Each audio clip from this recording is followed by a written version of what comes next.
সানিয়া মির্জা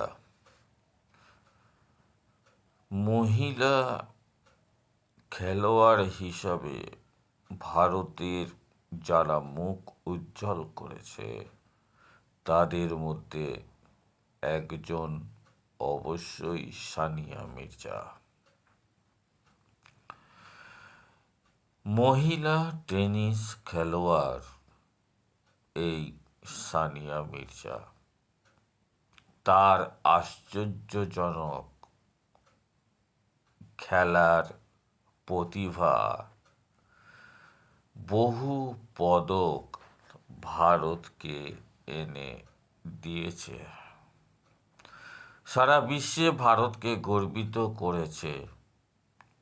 সানিয়া একক এবং double tennis খেলোয়াড় হিসাবে বহু পদকের অধিকারী।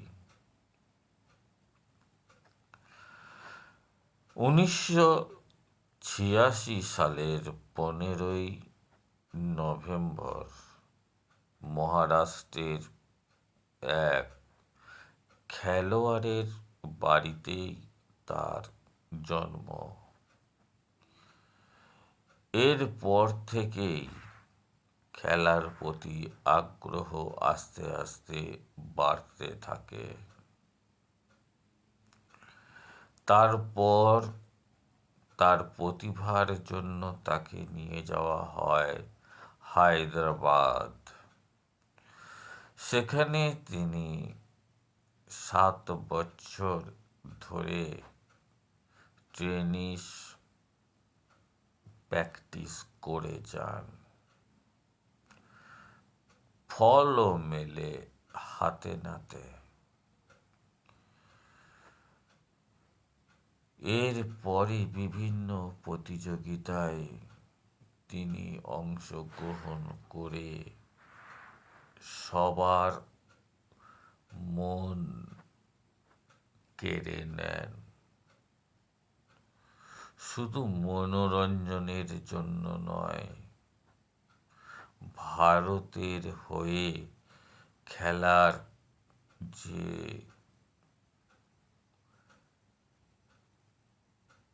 ব্যাকুলতা তাকে এক বিশাল বড় জায়গায় নিয়ে যায়।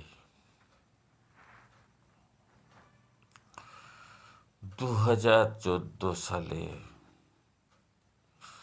তেলেঙ্গানা সরকার সানিয়া মির্জাকে তার রাজ্যের ব্র্যান্ড অ্যাম্বাসাডর হিসাবে নিযুক্ত করেন। 2016 সালে সানিয়া মির্জা টাইমস ম্যাগাজিনের 100 সবচেয়ে অনুপ্রাণিতমূলক ব্যক্তির তালিকায় অন্তর্ভুক্ত হয়েছিলেন। এই বছরেই সানিয়া ভারতের তৃতীয় সর্বোচ্চ সম্মান পদ্মভূষণে ভূষিত হন। আর এই বছরই সানিয়া মির্জা NRI পুরস্কারে ভূষিত হন। Bureau report.